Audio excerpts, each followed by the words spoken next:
Bismillahirrahmanirrahim. Bismillahirrahmanirrahim. Assalamualaikum warahmatullahi wabarakatuh.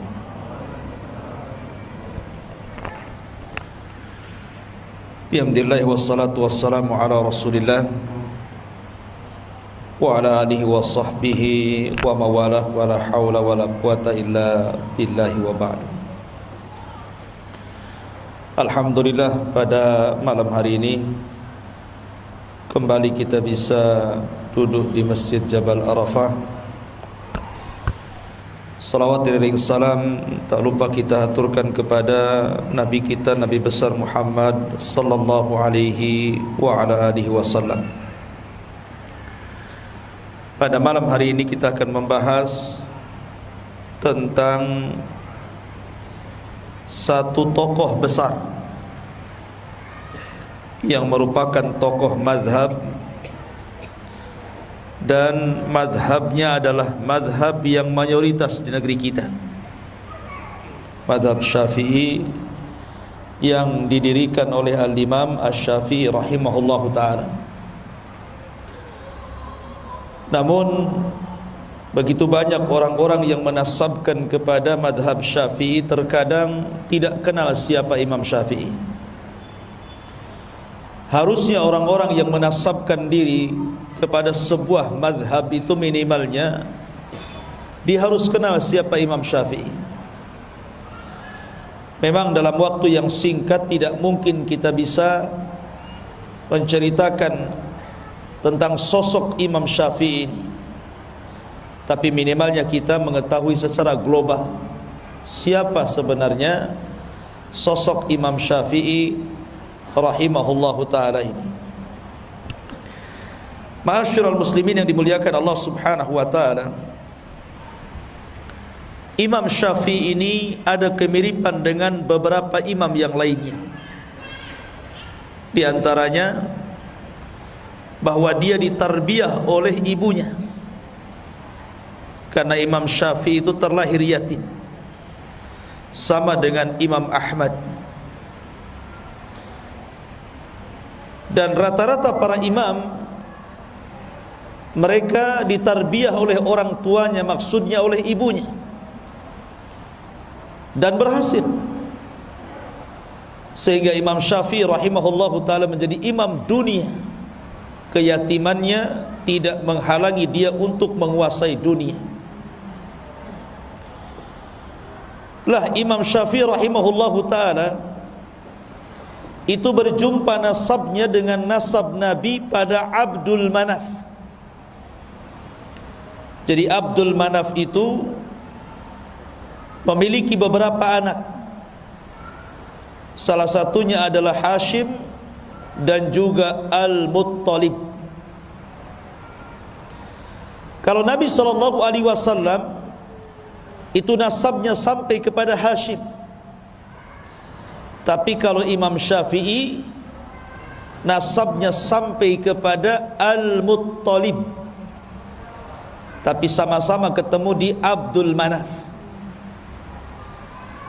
Artinya Imam Syafi'i itu masih ada kaitan dengan Alu Baiti Rasulillah sallallahu alaihi wasallam, masih masuk pada keluarga Nabi sallallahu alaihi wasallam, dan berjumpa di kakek buyutnya Rasul, Abdul Manaf. Akan tetapi walaupun Imam Syafi'i jalurnya sampai kepada Abdul Manaf, kita tidak mengenal bahwa dia seorang ahli bait. Yang kita kenal dia adalah seorang imam besar, imam cerdas, bahkan dikatakan mujaddidul ummah, pembaharu umat. Sampai-sampai ada ulama mengatakan bahwa Allah subhanahu wa ta'ala akan membangkitkan setiap 100 tahun sekali ada orang-orang yang memperbaharui agamanya. Maka 100 tahun pertama Allah bangkitkan Umar bin Abdul Aziz, dan 100 tahun kedua Allah bangkitkan Muhammad ibnu Idris, maksudnya Imam Syafi'i rahimahullahu ta'ala. bagaimana kisahnya, di mana lahirnya, bagaimana belajarnya, bagaimana pujian ulama kepadanya, bagaimana dia menjadi alim ulama besar, dan bagaimana wafatnya, kemudian bagaimana tersebar madhabnya. Inilah yang kita akan bahas kurang lebih 1 jam ke depan. Ma'asyiral muslimin yang dimuliakan Allah Azza wa Jalla, ada kisah yang menarik sebelum saya masuk kepada kisah Imam Syafi'i rahimahullahu ta'ala. Imam Ahmad ibn Hanbal rahimahullahu ta'ala adalah orang yang sangat mengidolakan Imam Syafi'i. Jadi Imam Ahmad ibn Hanbal adalah salah satu murid dari murid-murid Imam Syafi'i. Jadi kalau kita lihat silsilah madhab itu sebenarnya murid dengan guru. Imam Malik gurunya Imam Syafi'i, Imam Syafi'i gurunya Imam Ahmad. Artinya bahwa di antara madhab-madhab fikih itu sebenarnya ada kaitan satu dengan yang lainnya. Masalahnya adalah ini pencetus-pencetus madhab itu tidak ada masalah dengan perselisihan mereka dengan gurunya. Yang jadi masalah adalah kita yang menasabkan dengan madhab Syafi'i, yang lainnya menasabkan dengan madhab Hambali, yang lainnya menasabkan dengan madhab Maliki. Jadi masalah gara-gara khilaf. Sampai-sampai suatu ketika ada kisah saking fanatiknya kepada madhab, sampai-sampai ada orang-orang yang berani itu membuat hadis palsu untuk memperkuat madhabnya. Seperti orang-orang yang fanatik kepada Imam Malik, Imam Darul Hijrah, kemudian merendahkan madhab yang lainnya. Mereka membuat hadis palsu dan mengatakan Nabi SAW bersabda, katanya, laula Malik lakana dinu halik. Kalau tidak ada Imam Malik, dunia agama ini akan hancur, katanya. Kalau tidak ada Imam Malik, agama ini hancur. Seolah-olah apa? Seolah-olah Nabi saja Imam Malik itu. Itu saking fanatiknya dengan Imam Malik sampai membuat hadis palsu. Bahkan Hanafi, madhab Hanafi tidak kalah, tidak mau kalah. Kalau dalam madhab Maliki mereka membuat hadis palsu, kemudian untuk dinasabkan kepada madhabnya, madhab Hanafi juga punya hadis, katanya. Ketika suatu ketika ada perdebatan antara seorang Hanafi dan Syafi'i, rupanya Hanafi kalah. Dikalahkan hujahnya oleh Syafi'i, oleh orang-orang yang menasabkan kepada madhab Syafi'i. Akhirnya mereka tidak terima. Kemudian mereka membuat hadis palsu dan mengatakan, ya'ti zamanun, akan datang zaman kepada kalian, ya. Akan datang kepada zaman, akan datang kepada kalian zaman di mana akan datang seseorang yang bernama Muhammad bin Idris, dan dia lebih bahaya dibandingkan iblis, katanya. Lihat, dicelanya Imam Syafi'i. Bahkan orang-orang yang bermadhab Hambali juga, mereka membuat hadis palsu dan mengatakan, fawasiyati li ummati an tatahambalu. Rasul bersabda, wasiat untuk umatku adalah hendaklah bermadhab Hambali, katanya. Muncul hadis-hadis ini, hadis-hadis maudhu, hadis-hadis palsu. Kenapa? Karena fanatik madhab. Sementara imam-imam madhab ini satu dengan yang lainnya guru dan murid. Imam Malik gurunya Imam Syafi'i, Imam Syafi'i gurunya Imam Ahmad. Kalau Abu Hanifah karena beda sendiri, dia berada di Syam, di Irak. Tetapi Imam Syafi'i rahimahullahu ta'ala berhasil mengumpulkan fikihnya Abu Hanifah dan juga fikihnya Imam Malik, kemudian menciptakan madhab yang kita kenal dengan madhab Syafi'i itu. Menggabungkan dua madrasah, madrasah ahlu athar Imam Malik dan madrasah ahlul ra'i Abu Hanifah yang ada di Irak. Karena cerdasnya Imam Syafi'i. Lah Imam Ahmad itu adalah penggemar Imam Syafi'i. Sampai-sampai Imam Ahmad itu kalau habis sholat, dia mengangkat tangannya kemudian mengatakan, Allahumma gfirli wali walidayya wali Muhammad ibni Idris. Ya Allah, ampuni dosaku, ampuni dosa kedua orang tuaku, dan ampuni dosanya Muhammad bin Idris. Siapa Muhammad bin Idris? Syafi'i. Jadi kalau antum ditanya siapa nama Imam Syafi'i, Muhammad ibnu Idris. Sampai-sampai anaknya Imam Ahmad namanya Abdullah, karena keseringan mendengar bapaknya itu selalu memuji Imam Ahmad, selalu memuji Imam Syafi'i, jadi dia penasaran.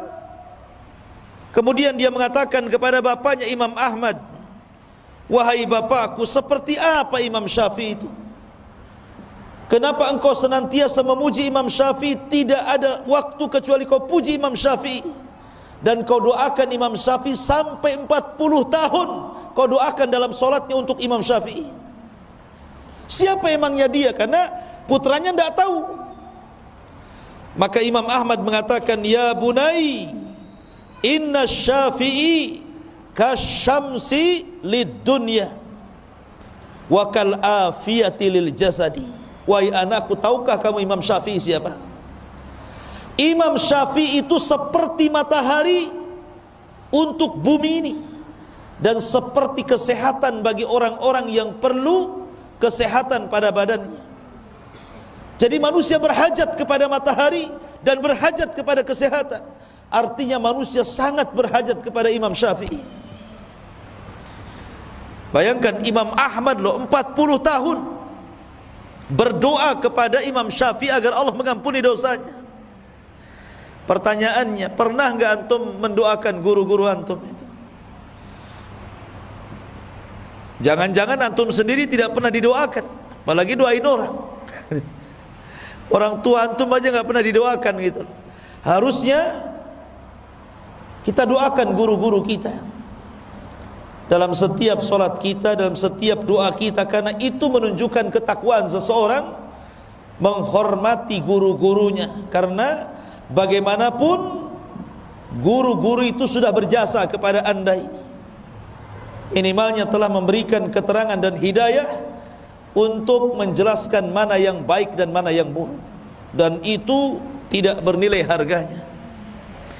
Ma'asyiral muslimin yang dimuliakan Allah Azza wa Jalla, bahkan dikatakan oleh Ibnu Katsir rahimahullahu ta'ala, jadi Imam Syafi'i itu bukan hanya satu ulama, Imam Ahmad saja yang memujinya, tapi banyak para ulama memuji Imam Syafi'i. Sampai-sampai dikatakan oleh Abdurrahman ibn Mahdi. Abdurrahman ibn Mahdi ini seorang ulama besar yang ada di Baghdad, Irak. Dialah yang meminta kepada Imam Syafi'i untuk menulis sebuah kitab, namanya Kitab Usulul Fiqh.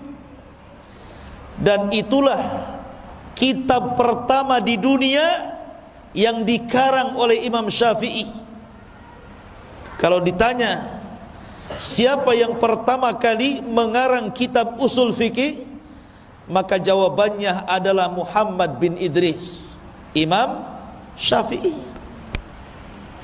Bayangkan, makanya dikatakan mujaddid.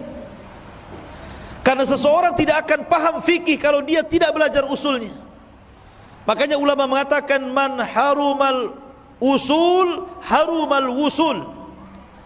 Siapa yang diharamkan tidak paham dengan usul, maka tidak akan sampai ke tujuan, kata ulama.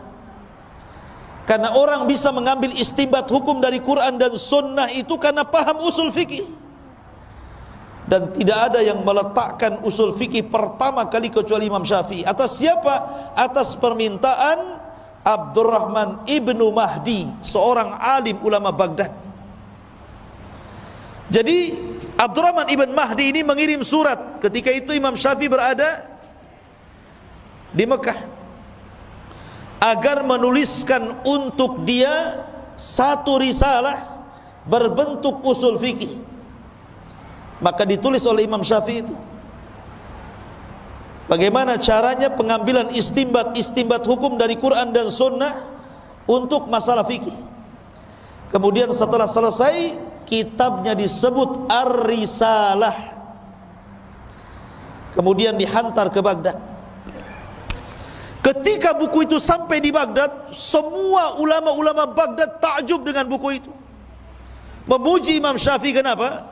Karena belum pernah ada ulama yang mengarang buku seperti itu, mencerdaskan orang, sehingga orang memudahkan untuk istimbat hukum dari Quran dan Sunnah dalam masalah fikih.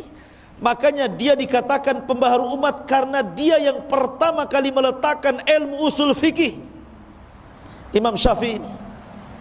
Sehingga kita orang-orang setelahnya memudahkan untuk memahami tentang hukum-hukum dalam fikih dengan pahamnya usul fikih itu. Ma'asyiral muslimin yang dimuliakan Allah Azza wa Jalla, apa kata Imam Abdurrahman Al-Mahdi rahimahullahu ta'ala? Dia mengatakan, kata Abdurrahman ibn Mahdi, demi Allah, aku tidak pernah melihat orang yang paling berakal melebihi Imam Syafi'i. Dia manusia yang ajaib dan cerdas. Ma'asyiral muslimin yang dimuliakan Allah Azza wa Jalla, dan banyak lagi pujian nanti kita akhirkan. Kita masuk pada sejarah pertama. Di mana Imam Syafi'i dilahirkan?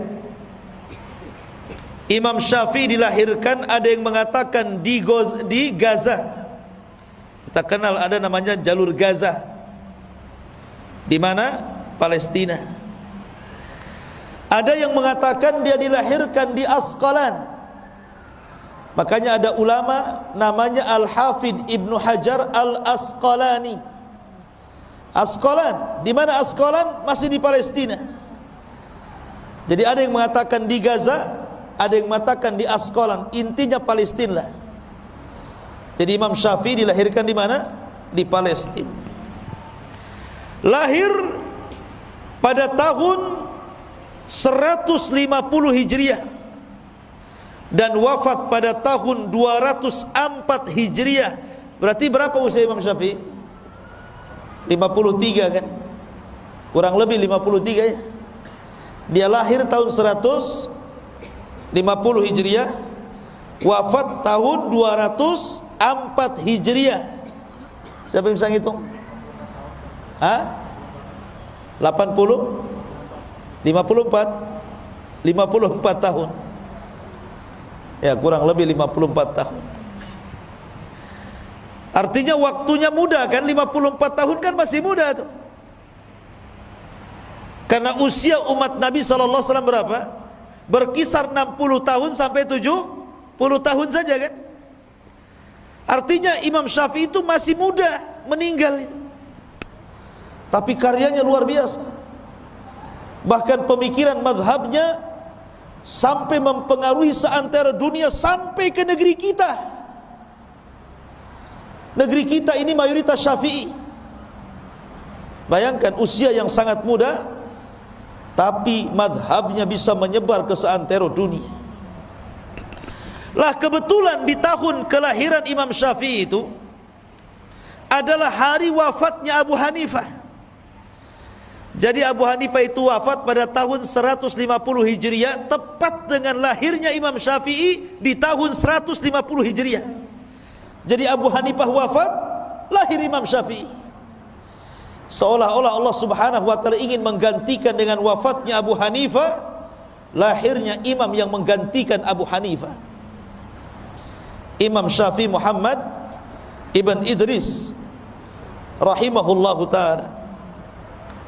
Lah ketika usia Imam Syafi'i ini 2 tahun, meninggal ayahnya. Masih muda ayahnya sudah meninggal. Akhirnya kemudian ibundanya membawa Imam Syafi'i yang ketika itu usianya 2 tahun dari Palestina, dibawa ke Mekah. Kemudian ditarbiyah oleh ibunya. Ketika Imam Syafi'i kemudian mulai membesar, usianya sudah 5 tahun, 6 tahun, 7 tahun gitu ya, maka Imam Syafi'i itu dihantar sama ibunya untuk belajar Al-Quran, belajar menulis, belajar tajwid dengan ulama yang ada di Masjidil Haram. Jadi mungkin kalau istilah orang sekarang ngaji TPQ lah ya. Jadi di zaman itu ada TPQ juga. Masalahnya TPQ juga bayar kan sama gurunya. Imam Syafi'i ini tidak punya uang karena memang miskin dia. Dia tidak bisa bayar sehingga dia malu. Akhirnya dia pun mengatakan kepada ibunya, saya ingin nggak akan belajar sampai ibu bayar dulu tuh SPP-nya, itu bahasanya gitu. Tapi ibunya mengatakan, gini saja wahai Syafi'i, aku berikan kau solusi. Biar kamu tetap belajar karena ibu tidak sanggup membiayai kamu. Sudah gini saja, kalau ada syekh sedang ngajari anak orang kaya, kamu pura-pura duduk dekat dia, jangan ketahuan gurumu. Nanti apa yang diajarkan kau tangkap, kau hafal. Jadi kalau saya lagi ngajar anak-anak, nanti antum di situ duduk pura-pura dengerin gitu. Kata ibunya, apapun yang dikatakan gurunya kepada anak orang kaya itu, kau tangkap, kau hafal katanya. Betul dia nurut dengan ibunya. Subhanallah, berikan kecerdasan kepada Imam Syafi'i. Apapun yang dikatakan gurunya langsung hafal. Sampai-sampai di usia 7 tahun sudah hafal Quran. Di usia 7 tahun sudah hafal mutun-mutun. Dan dia memiliki suara yang sangat indah. Sampai-sampai gurunya itu apabila tidak hadir mengajar anak-anak, Imam Syafi'i yang menggantikan padahal masih kecil. Sini kamu gantikan saya ngajar katanya. Bayangkan. Karena cerdasnya. Bahkan di usia 10 tahun Imam Syafi'i sudah mampu menghafal kitabnya Imam Malik Al-Muwatta. 30.000 hadis di dalam Muwatta itu. Imam Syafi'i ini hafal. Bayangkan, hafal usia berapa? 10 tahun. Anak-anak di zaman sekarang 10 tahun error lah otaknya, main game. Ya kan? Ini 10 tahun 30.000 hadis ada di otaknya. Dan dia menghafal Muwatta itu, ikhwan, bukan bertahun-tahun. Ketika dia ingin belajar kepada Imam Malik, dia kan miskin, tidak bisa beli kitab Muwatta itu. Akhirnya dia pinjam kitab Muwatta, kemudian janji bahwa kitab itu akan dikembalikan setelah 9 hari. 9 hari itulah dia hafal kitab Muwatta itu. Setelah hafal dikembalikan bukunya. Bukan disalin, dihafal 9 hari, ikhwan. Bayangkan, dia bisa menghafal kitab setebal itu. Ma'asyiral muslimin yang dimuliakan Allah Azza wa Jalla. Makanya ulama Mekah namanya Sufyan ibn Uyainah itu sangat takjub dengan Imam Syafi'i. Padahal usianya 10 tahun. Kemudian 12 tahun dia sudah hafal tafsir-tafsir, hafal sarah-sarah hadis. Bahkan di usia 15 tahun Imam Sufyan Al-Thawri sudah mengizinkan Imam Syafi'i untuk memberikan fatwa. Bayangkan, di usia 15 tahun diizinkan untuk ngasih fatwa. Jadi kalau ada orang bertanya, ya Imam apa ini hukumnya, dia boleh ngasih fatwa karena cerdasnya. Ma'asyiral muslimin yang dimuliakan Allah. Kenapa demikian? Karena Imam Syafi'i itu dari kecil hidup di sebuah kabilah namanya Hudzail. Jadi sengaja ibunya menitipkan di sebuah kabilah Hudzail, di mana kabilah itu adalah kabilah yang paling fasih bahasa Arabnya setelah Quraisy. Jadi Imam Syafi'i bertahun-tahun belajar bahasa Arab di situ. Belajar syair-syair Arab, belajar nahwu, belajar bahasa-bahasa Arab yang dikuasai orang-orang Badui. Karena di zaman itu seperti Rasul sendiri kan, ketika dilahirkan dibawa ke mana? Ke Bani Sa'idah kan, disusukan dengan Halimah Sa'diyah. Di mana? Di Badui. Supaya terdidik bahasanya, terdidik kesantunannya, terdidik akhlaknya gitu ya. Maka Imam Syafi'i juga sama. Diletakkan di kabilah Hudzail, belajarlah bahasa Arab, belajar syair Arab dan begitu seterusnya.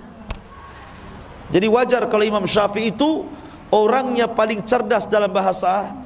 Bahkan tidak ada lahan sama sekali ketika bicara. Dan itu dipuji oleh Ibnu Hisham.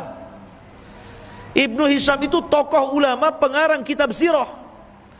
ketika dia dari Mesir berjumpa dengan Imam Syafi'i, kemudian diskusi, dia sangat kaget dan mengatakan, demi Allah, aku tidak mengira Allah menciptakan orang kaya dia, katanya. Saking fasihnya bahasa Arab Imam Syafi'i itu. Ma'asyiral muslimin yang dimuliakan Allah Azza wa Jalla, wajar karena Imam Syafi'i itu punya ibu yang sangat cerdas. Sedikit saya ceritakan ibunya nih. Jadi suatu ketika ibunya ini bermasalah. Akhirnya dia dipanggil ke pengadilan jadi saksi. Ketika itu hakim meminta 2 saksi perempuan, yang satunya adalah ibunya Imam Syafi'i.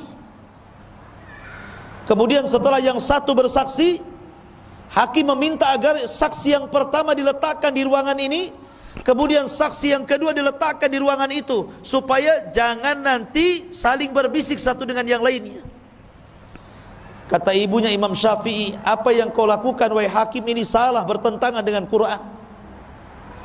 Satukan kami sekamar dengan dia, kami kan sama-sama saksi. Karena Allah berfirman dalam ayat dain, dalam ayat hutang, wa tudzakkira ihdahumal ukhra, hendaklah yang satu mengingatkan yang lainnya. Jadi kalau aku lupa, dia ingatkan aku, kalau dia lupa, aku ingatkan dia. Kenapa dipisah, katanya. Katanya Al-Hafidh Ibnu Hajar, lihat, ibunya Imam Syafi'i saja cerdas mengambil istimbat sebuah hukum, ya wajar anaknya cerdas. Karena ibunya cerdas memang Imam Syafi'i itu.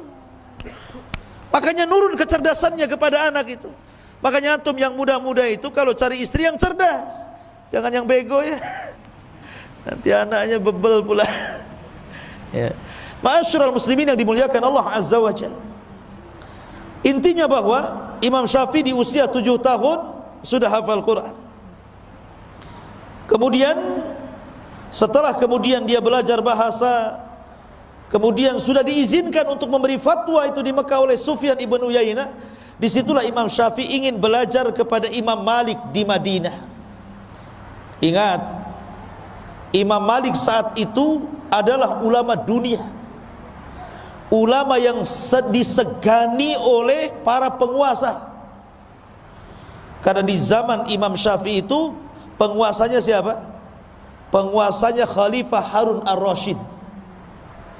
Jadi Imam Syafi'i itu hidup di zaman Khalifah Harun ar-Rasyid. Lah Imam Malik ini orang besar, dia ulama besar sampai dikenal satu dunia. Lah Imam Syafi'i belum dikenal, masih kecil. Dia ingin belajar kepada Imam Malik, tapi dia sudah persiapkan, dia sudah hafal muwatta'nya dulu.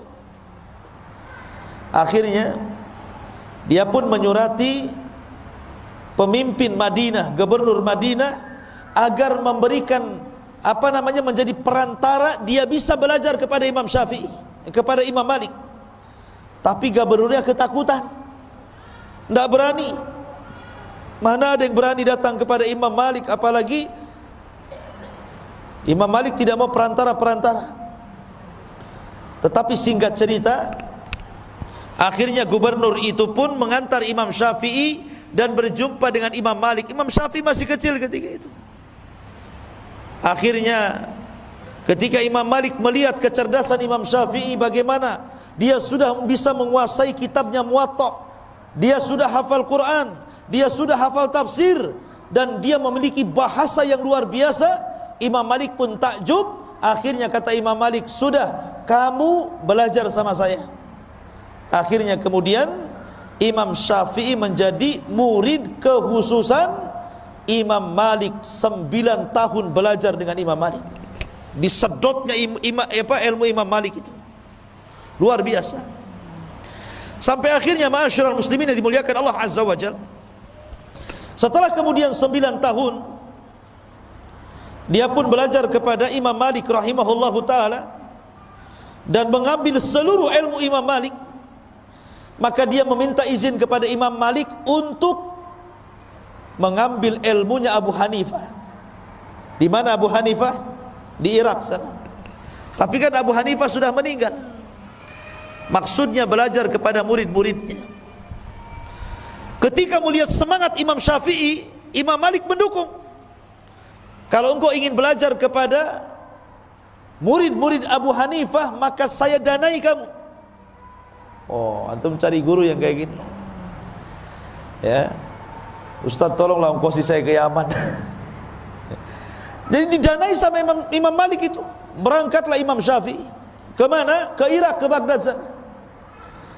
Dan di Baghdad dia banyak ketemu murid-murid Imam Ahmad. Salah satunya adalah dia berjumpa dengan Muhammad Hasan Asy-Syaibani, kemudian Abu Yusuf Al-Qadhi, dan itulah dua murid Abu Hanifah yang paling cerdas ketika itu. Jadi Imam Syafi'i kemudian berdialog, kemudian menyerap ilmunya Abu Hanifah. Disinilah Imam Syafi'i menggabungkan dua madrasah yang berbeda. Kalau Imam Malik murni madrasahnya ahli hadis, tapi kalau Abu Hanifah madrasahnya ahlur ra'i. Ya, ahlur ra'i itu maksudnya apa? Banyak menggunakan akal.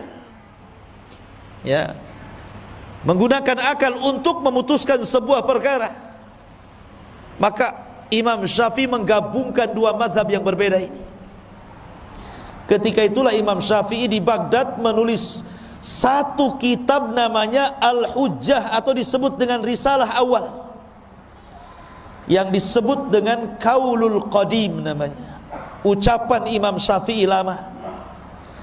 Karena ketika Imam Syafi'i hijrah ke Mesir, kemudian wafat di Mesir, Imam Syafi'i menarik semua kata-kata dan fatwanya dalam kitab Al-Hujjah itu, kemudian ngarang buku lagi namanya Al-Um. Makanya Al-Um itu disebut Qaulun Jadid, perkataan yang baru. Jadi Imam Syafi'i itu punya fatwa lama, punya fatwa baru.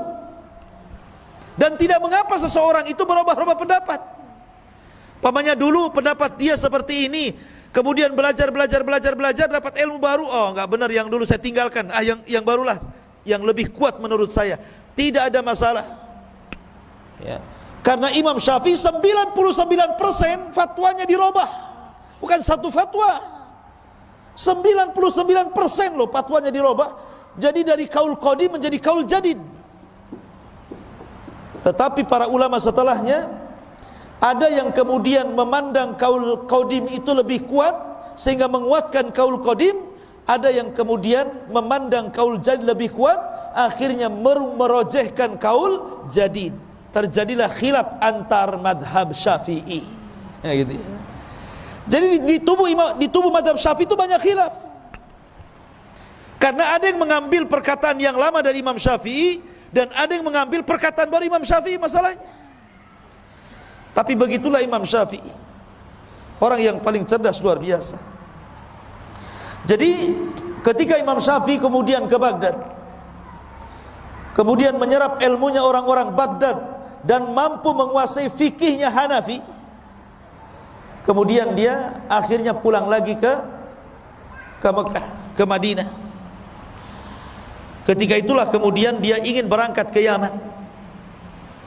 Lihat para ulama ini, mereka kalau belajar itu rihlah, berjalan ke sana kemari. Tapi bukan jalan-jalan, betul-betul menuntut ilmu. Berangkatlah Imam Syafi'i ke Yaman. Di Yaman inilah Imam Syafi'i akhirnya belajar kepada orang-orang yang pakar-pakar firaq. Bahkan pernah belajar Syiah supaya membantah Syiah, bukan untuk belajar Syiah. Dia belajar Syiah itu untuk dibantah. Karena ada orang-orang Syiah yang mengatakan Syafi'i itu Syiah katanya. Enggak. Imam Syafi'i itu ahli sunnah. Lah, ketika kemudian di Yaman inilah Imam Syafi'i mempelajari banyak hal. Salah satu yang dipelajari adalah ilmu firasah. Firasat, ilmu firasat. Jadi kalau melihat orang itu, gelagatnya tahu ini orang baik atau orang jahat. Di dunia ini sampai-sampai dikatakan yang mampu mempelajari ilmu firasat cuma dua saja. Pertama Khalil Ibn Ibrahim, dan yang kedua Imam Syafi'i Muhammad bin Idris. Dia mempelajari ilmu firasat. Dia nengok orang saja udah tahu nih, banyak utang nih kayaknya. Jadi luar biasa itu. Bukan meramal, itu ada ilmunya itu. Tapi tidak semua orang bisa kan gitu ya. Memang Imam Syafi'i membidangi itu. Karena kekuatan hafalan, kekuatan akal, kecerdasannya itu loh, sehingga dia mampu menguasai ilmu firasat itu. Tapi Allah takdirkan ikhwan, di Yaman ini dia terkena fitnah, di mana Imam Syafi'i difitnah oleh gubernur yang ada di Yaman, bahwa dia hendak memberontak kepada Khalifah Harun ar-Rasyid karena hasadnya. Para ulama-ulama sesat melaporkan kepada penguasa Yaman, kemudian akhirnya Imam Syafi'i ditangkap dengan beberapa ulama yang lainnya, kemudian dibawa ke Baghdad, dihadapkan kepada Khalifah Harun ar-Rasyid. Subhanallah, teman-temannya mati dipenggal. Ketika giliran Imam Syafi'i ini, wahai Syafi'i, Anda masuk sini. Kemudian Khalifah bertanya, betul kau akan memberontak kepada diriku? Maka Imam Syafi'i menjelaskan bahwa tuduhan itu tidak benar. Bahkan Imam Syafi'i harus masuk penjara dan disiksa di penjara. Tapi kemudian setelah mendengarkan dialog dan mengatakan, tidak mungkin aku memberontak kepadamu wahai Khalifah. Kemudian dia mengatakan bahwa diriku ini hafal Quran, hafal tafsir, hafal hadis, hafal mutun. Disebutkan penguasaan dia tentang ilmu agama. Lah, Harun ar-Rasyid ini ulama juga walaupun dia khalifah. Karena Harun ar-Rasyid itu belajar kepada Imam Zuhri, belajar kepada ulama-ulama yang lain, sehingga Harun ar-Rasyid itu mengumpulkan dua keutamaan: pertama khalifah, yang kedua ulama. Akhirnya kemudian ditanyalah Imam Syafi'i itu, apa pengetahuanmu tentang Quran, tentang hadis, tentang ini, tentang itu? Dijawab semuanya, termasuk tentang nasab. Imam Syafi'i paling tahu ya. Lah ketika itulah maka Imam Syafi'i, lah ketika persidangan itu ada Muhammad Hasan Asy-Syaibani yang suka diajak berdebat dengan Imam Syafi'i itu, dan diambil ilmunya.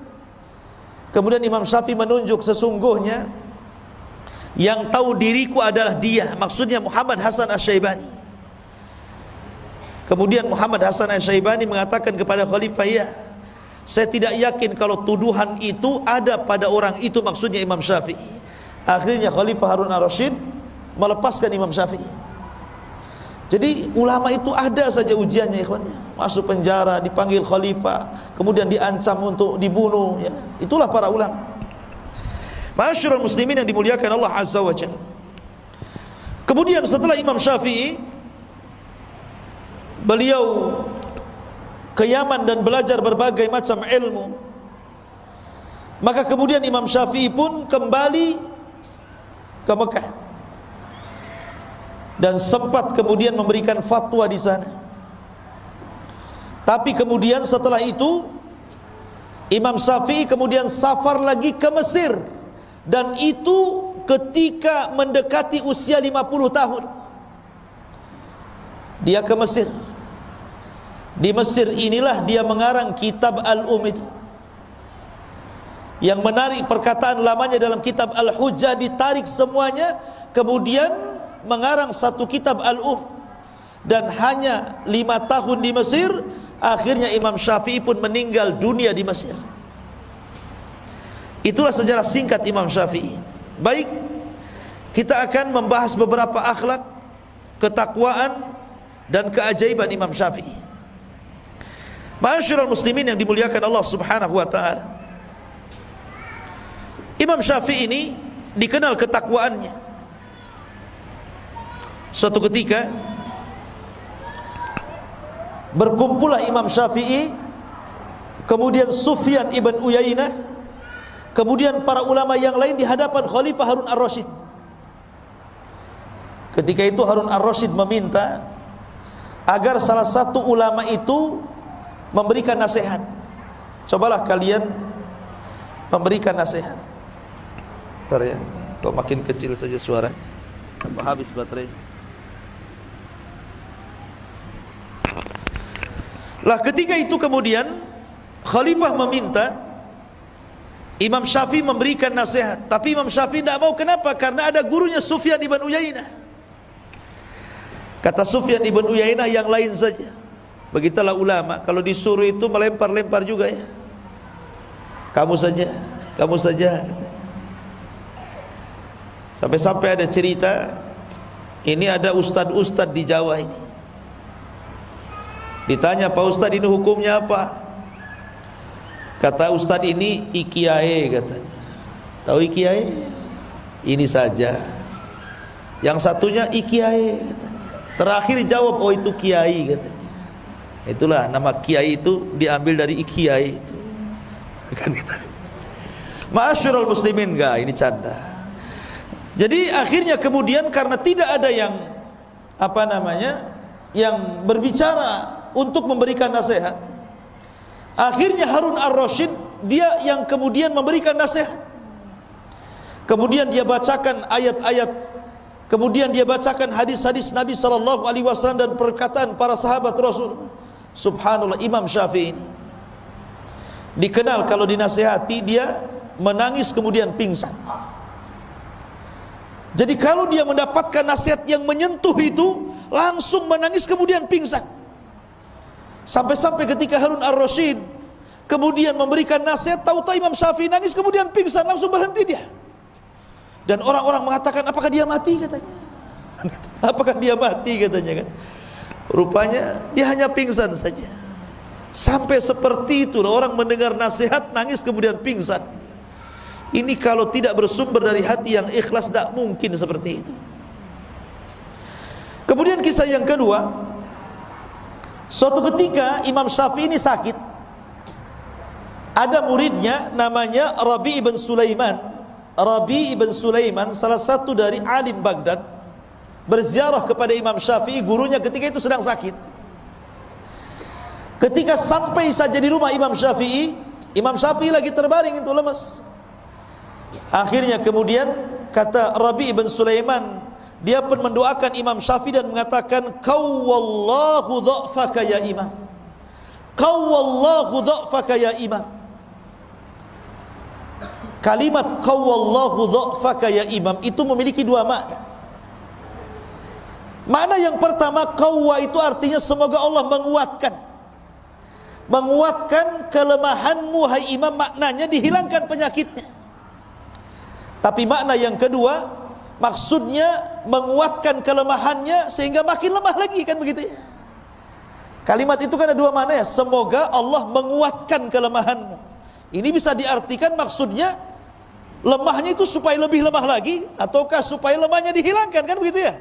Kalimat itu kan. Jadi Imam Syafi'i tersenyumlah.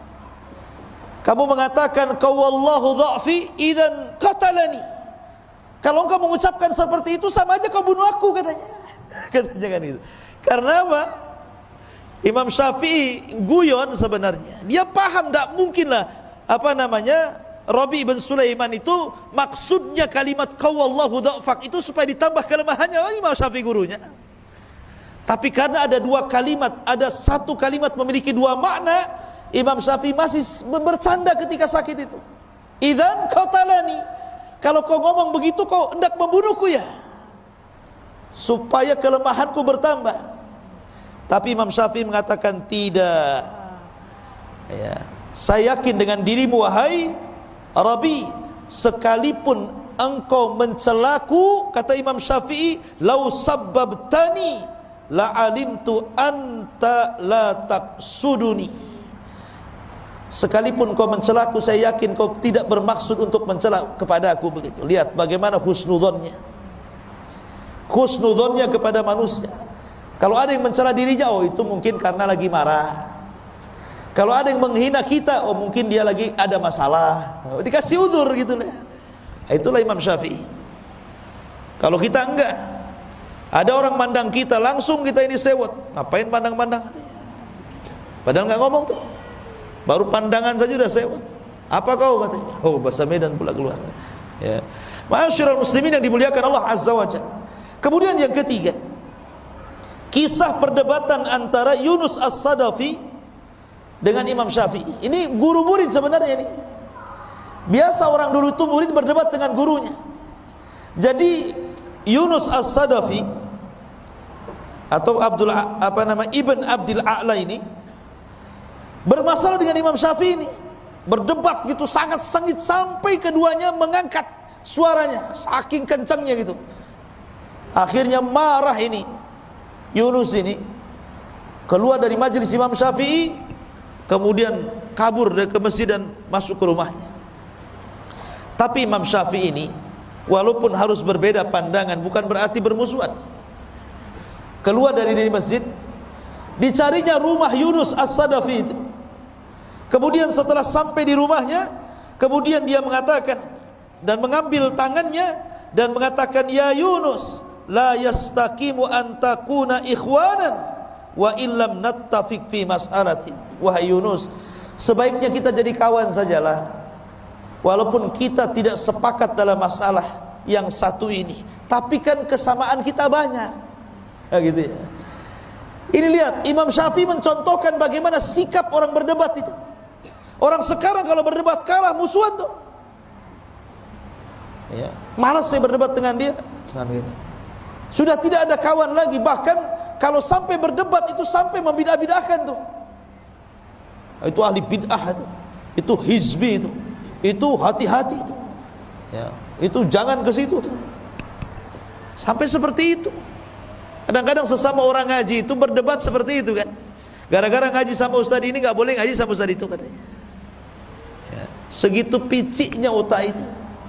Imam Syafi'i loh ya, dia ngalah datang ke muridnya, sudahlah kita berkawan saja walaupun beda masalah, kan enak itu kalau ngomong begitu. Ma'asyiral muslimin yang dimuliakan Allah Azza wa Jalla. Kemudian juga kisah yang lainnya, tapi kisah ini ada yang mengatakan lemah, dilemahkan para ulama, tapi nggak apa-apa kita kisahkan. Jadi karena Imam Syafi'i itu selalu dipuji-puji Imam Ahmad, sampai anak perempuan Imam Ahmad itu setiap hari mendapatkan dongeng dari Imam Ahmad tentang sosok Imam Syafi'i. Jadi hayalannya itu akhirnya pengen ketemu. Kok bapakku ini selalu memuji Imam Syafi'i ini. Akhirnya terhayalkan, kapan jumpa dengan Imam Syafi'i, kapan jumpa dengan Imam Syafi'i. Allah takdirkan, Masya Allah, di musim Saif, Imam Syafi'i itu kebetulan safar dari Mekah ke Baghdad, dan rumah Imam Ahmad itu di Baghdad. Dan qadarullah ketika itu Imam Syafi'i sedang sakit panas, bukan kena corona. Ya sakit demam, diikat kepalanya. Ya. Kemudian mampir pula di rumah Imam Ahmad. Wow, Imam Ahmad senang. Kenapa? Karena anak-anaknya selalu bercerita tentang Imam Syafi'i. Imam Ahmad ingin kenalkan, ini loh orang yang selalu aku ceritakan kepada kalian, gitu maksudnya. Wah, senang anak-anaknya yang selama ini mereka penasaran ceritanya Imam Syafi'i itu diceritakan Imam Ahmad, rupanya orangnya datang, kan bahagia. Tapi kebahagiaan itu kemudian menjadi kekecewaan ketika salah satu putri Imam Ahmad ini memperhatikan ibadahnya Imam Syafi'i karena ingin menirunya. Seperti apa sih hebatnya orang ini? Kenapa bapakku sampai mengalem-ngalem dia? Mulailah malam hari. Awalnya datang Imam Syafi'i, tentu namanya tamu kan dijamu tuh. Kasih makan enak. Sekali makan habis makanannya, satu meja. Jadi ditengokin saja sama anaknya. Wah, banyak makannya nih Imam ini kan. Gitu. Kemudian habis makan dia jilat-jilati tangannya. Kemudian dia perhatikan cara makannya. Kenapa dia cara makannya tidak pakai sunnah Nabi? Sunnah Nabi kan 3 jari. Ini main kerewek 5 jari ini. Ya. Harusnya kan seorang imam itu pakai 3 jari, makan sedikit. Ini habis satu meja. Mulai dia bertanya-tanya ini Syafi'i ke bukan Syafi'i? Katanya. Akhirnya malam harinya ditengok lagi, nggak ada pun sholat malam dia, tak tahajud, tak witir, tidur aja gulang-guling gitu. Sampai subuh. Ya. Kata anaknya, macam mana betul tak Imam Syafi'i? Kalau imam kan harus sholat malam, tahajud gitu ya. Anehnya lagi yang ketiga, ketika Imam Ahmad bangun di waktu subuh, ngajak Imam Syafi'i sholat subuh nggak wudu lagi, bayangkan. Makin stres anaknya ini. Ini jangan-jangan Imam Syafi'i KW ini. Ya. Ma'asyiral muslimin yang dimuliakan Allah Azza wa Jalla. Penasaranlah anaknya ini. Kemudian manggil bapaknya Imam Ahmad. wahai Abi, betul tak Imam Syafi'i itu? Kata Imam Ahmad, iya dia itu Imam Syafi'i. Dialah orang yang suka aku puji-puji, aku doakan 40 tahun. Dialah orangnya. Kata anak putrinya, begini wahai bapakku, saya punya 3 soalan. Pertama, saya perhatikan cara makan dia, sudah tidak pakai sunnah, habis pula satu meja. Kemudian yang kedua, kok enggak pernah sholat malam. Aku perhatikan dia enggak witir, enggak tahajud, enggak ada apa-apa, tidur aja kerjanya. Kemudian ketika saya perhatikan dia pulang dari rumah, itu air yang kau sediakan wahai bapakku untuk berwudu disentuh pun tidak, langsung ke masjid dia. Sebenarnya ada apa ini? Akhirnya Imam Ahmad juga penasaran, ingin tanya juga sama Imam Syafi'i pertanyaan 3 perkara dari anaknya ini. Mulailah kemudian Imam Syafi'i ditanya tentang 3 soalan dari anaknya itu. Imam Syafi'i ini orang cerdas ya, dia ada jawabannya. Kalau antum di posisi Imam Syafi'i malu, memang antum seperti itu. Gitu ya. Tapi Imam Syafi'i mengatakan, ya Ahmad, haddatsana Rasulullah sallallahu alaihi wa haddatsana fulan qala haddatsana fulan qala Rasulullah sallallahu alaihi wasallam. Kemudian dia membacakan, adapun kenapa saya makan, saya habiskan semuanya itu, karena Rasulullah bersabda, ta'amul qurama dawa wa ta'amul bukhala daun, katanya. Karena makanan orang yang ikhlas itu, makanan orang yang dermawan itu pasti jadi obat. Makanya mumpung ini obat, ku makan semua. Kan aku lagi sakit kemarin itu, lagi demam, tapi bukan kena corona sekali lagi. Ya. Setelah saya makan habis makananmu, alhamdulillah, hilang demam saya, katanya. Hilang demam saya. Ta'amul qurama dawa, bahwa makanan yang diberikan orang yang dermawan, orang ikhlas pasti jadi obat. Tapi makanan yang diberikan orang bakhil, hati-hati jadi penyakit. Hati-hati jadi penyakit. Makanya kalau antum punya kawan bakhil ditraktir, jangan mau, pulang mencret. Iya. Oh, kalau kawannya ini dermawan, maulah saya. Jadi kalau antum sakit di rumah, stres, nah, telepon saja kawan yang dermawan itu. Kapan traktir saya? Tidak usah ke apotek cari obat, cari kawan saja yang dermawan. Kemudian yang kedua, kenapa aku tidak tidur, kata. Aku tidak tidur, kata Imam Syafi'i. Memang aku tidak sholat malam, aku tidak tahajud, aku tidak witir, tetapi sepanjang malam ini aku teringat hadis Nabi. Kemudian aku usahakan hadis itu dalam satu malam aku keluarkan faedah-faedahnya, dan aku berhasil mengumpulkan 100 faedah dari hadis itu. Kemudian Imam Ahmad penasaran, hadis apa itu? Kemudian Imam Syafi'i mengatakan, hadis tentang burung Nughair. Jadi Anas bin Malik itu punya adik kecil belum balik, namanya Abu Umair.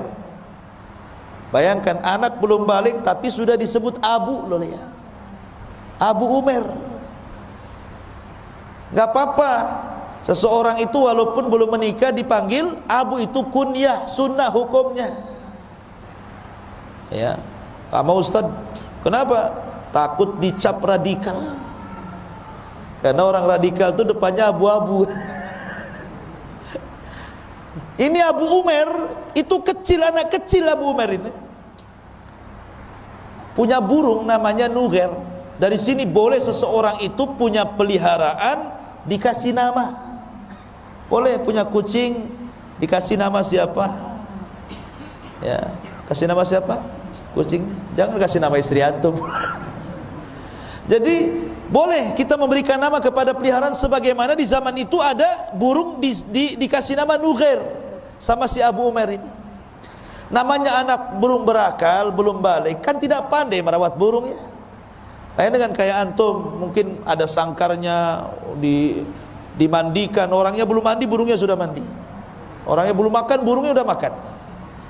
Ya. Karena anak kecil yang melihara burung mungkin tak keinjak, tak kecekik, matilah burung ini. Nangis Abu Umair ini, namanya anak-anak. Maka dilaporkanlah oleh Anas bin Malik kakaknya kepada Rasulullah, ya Rasulullah, adik saya menangis. Kenapa? Burungnya mati. Maka Nabi langsung dari rumahnya, bayangkan, takziah gara-gara kematian burung. Bayangkan, orang burung mati takziah loh Nabi. Bukan orang saja takziah, Nabi bertakziah sama anak kecil gara-gara burungnya mati. Kenapa?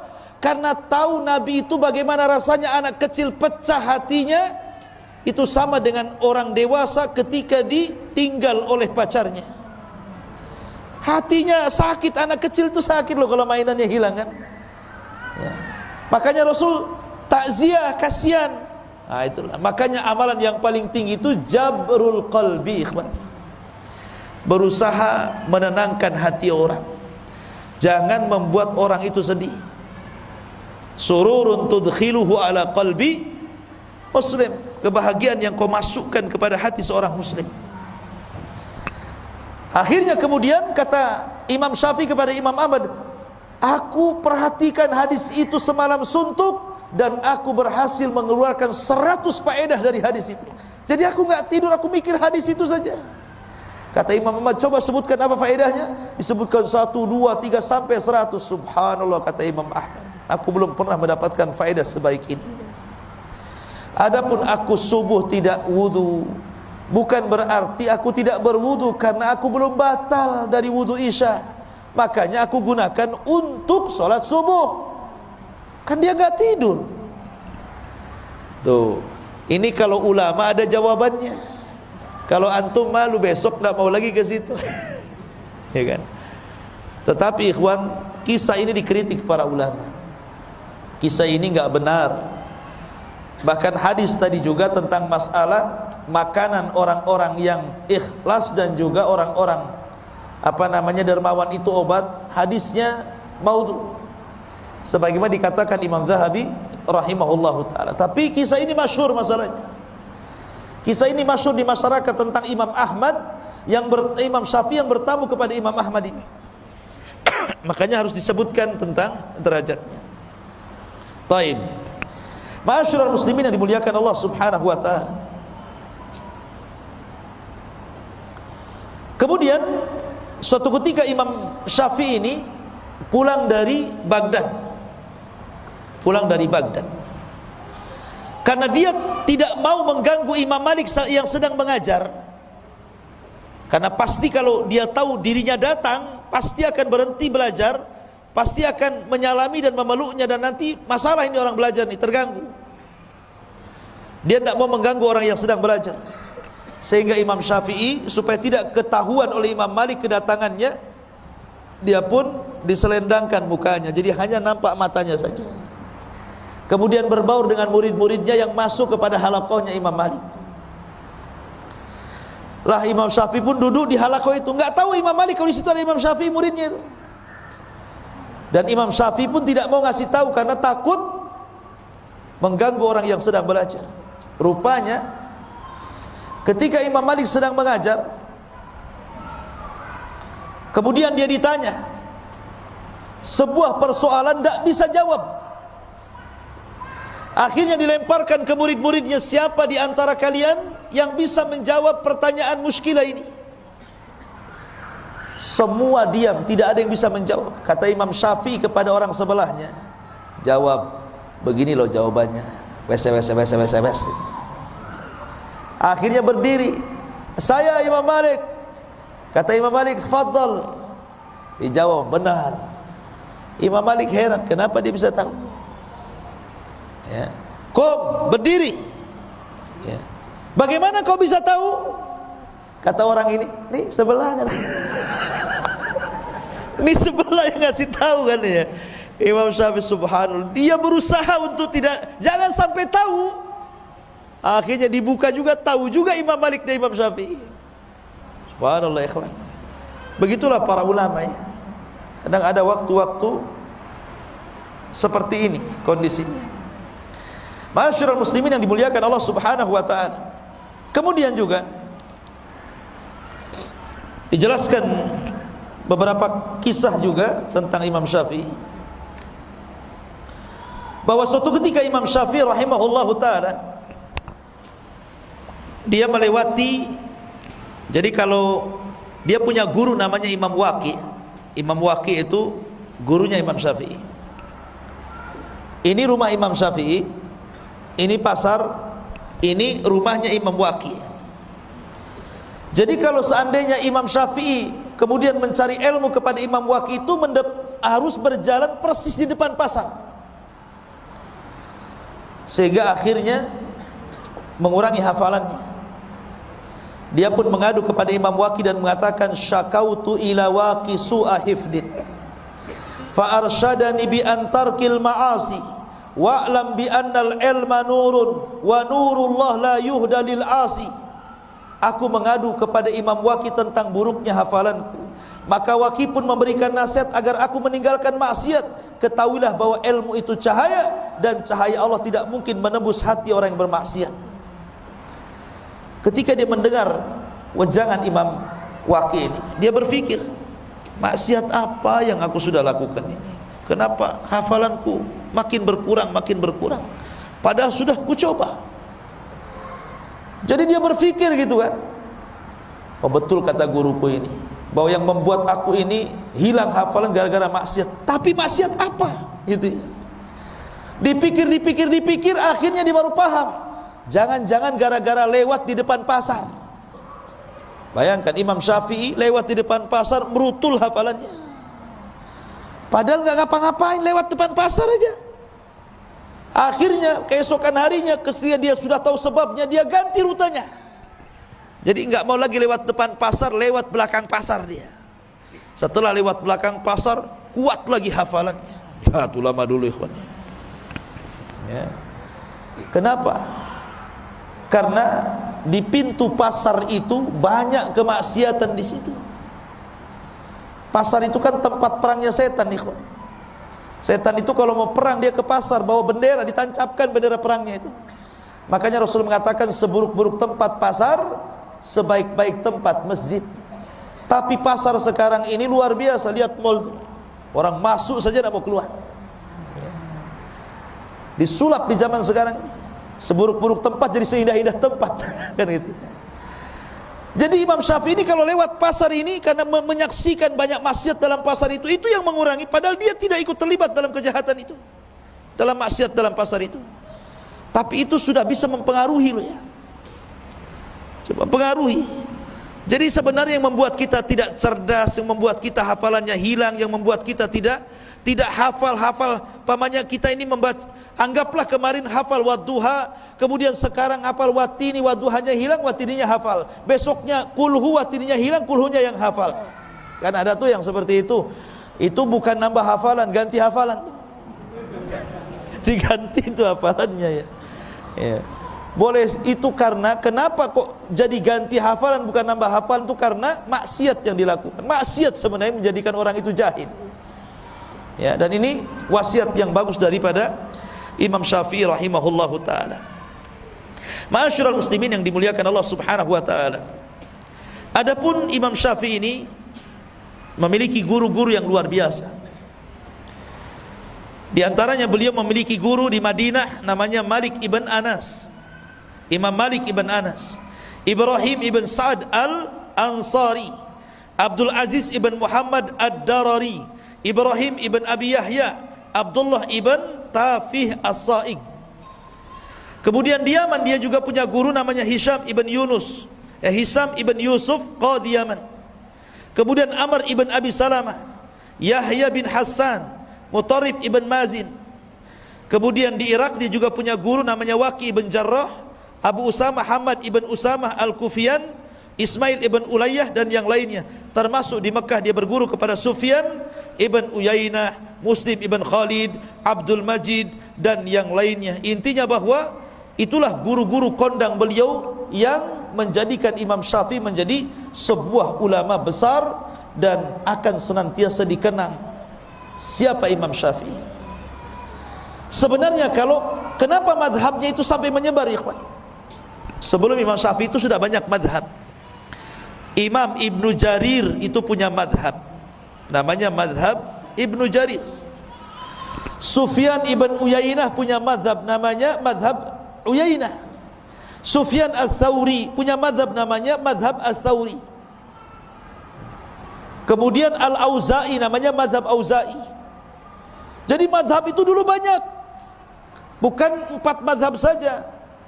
Cuman masalahnya ulama-ulama ini tidak banyak muridnya yang menyebarkan madhabnya ke seantero dunia, sehingga dengan hilangnya mereka, hilangnya juga madhab mereka. Wafatnya mereka menjadikan wafat juga cara pandang mereka, sehingga tidak banyak dikenang orang, kecuali 4 madhab, ya, Maliki, Hanafi, kemudian Hambali dan Syafi'i. Ini murid-muridnya banyak, sehingga murid-muridnya inilah kemudian mencatat seluruh fatwa-fatwa Syafi'i, Imam Malik, Abu Hanifah, Imam Ahmad. Kemudian setelah imam-imam ini meninggal, maka fatwa-fatwa mereka menyebar di seantero dunia, makanya madhabnya tersebar.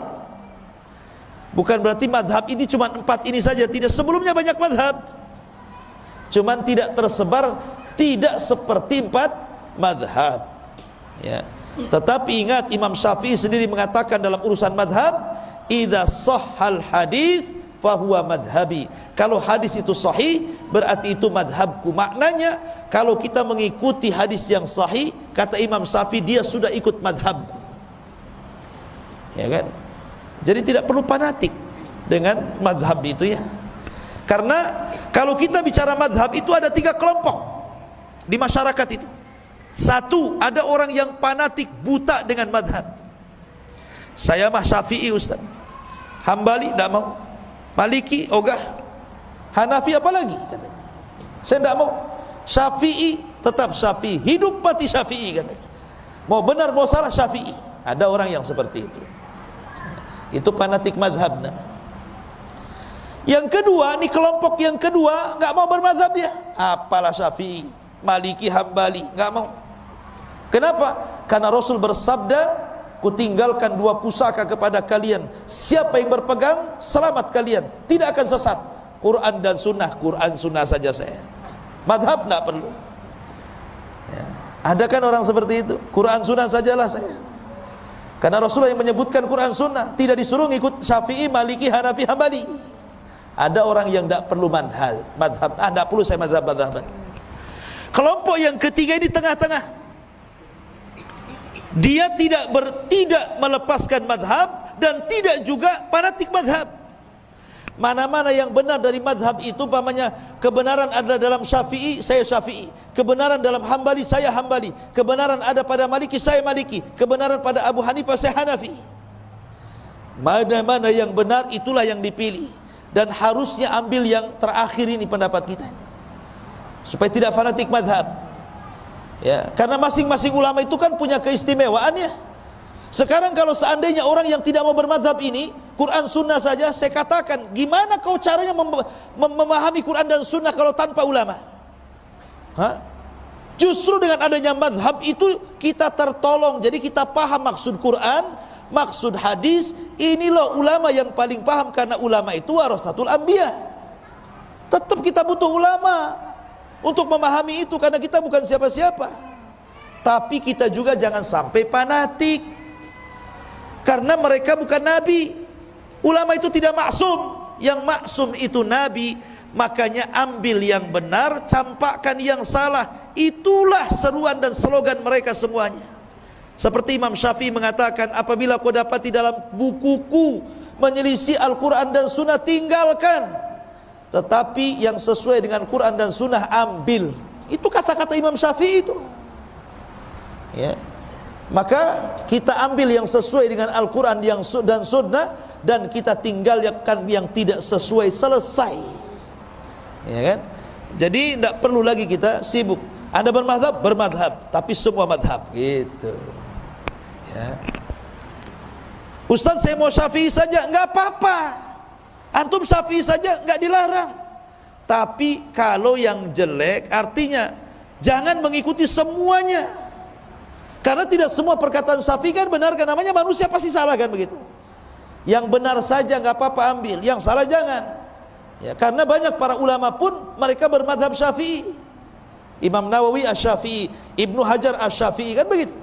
Enggak apa-apa. Syafi'i enggak apa-apa Syafi'i. Tapi Syafi'i yang lurus. Jangan di sini Syafi'i, di sana tak Syafi'i pula. Ya kan? Ada yang seperti itu, ada. Ya. Contohnya gimana? Dalam mazhab Syafi'i, kalau cerita cadar itu wajib. Imam Syafi'i kalau bicara cadar itu wajib. Justru mazhab yang lain tidak mengatakan wajib. Ya kan? Tapi ketika ada orang yang kemudian bercadar, dibilang apa? Itu niru adat Saudi. Saudi itu Hambali, ikhwan, bukan Syafi'i.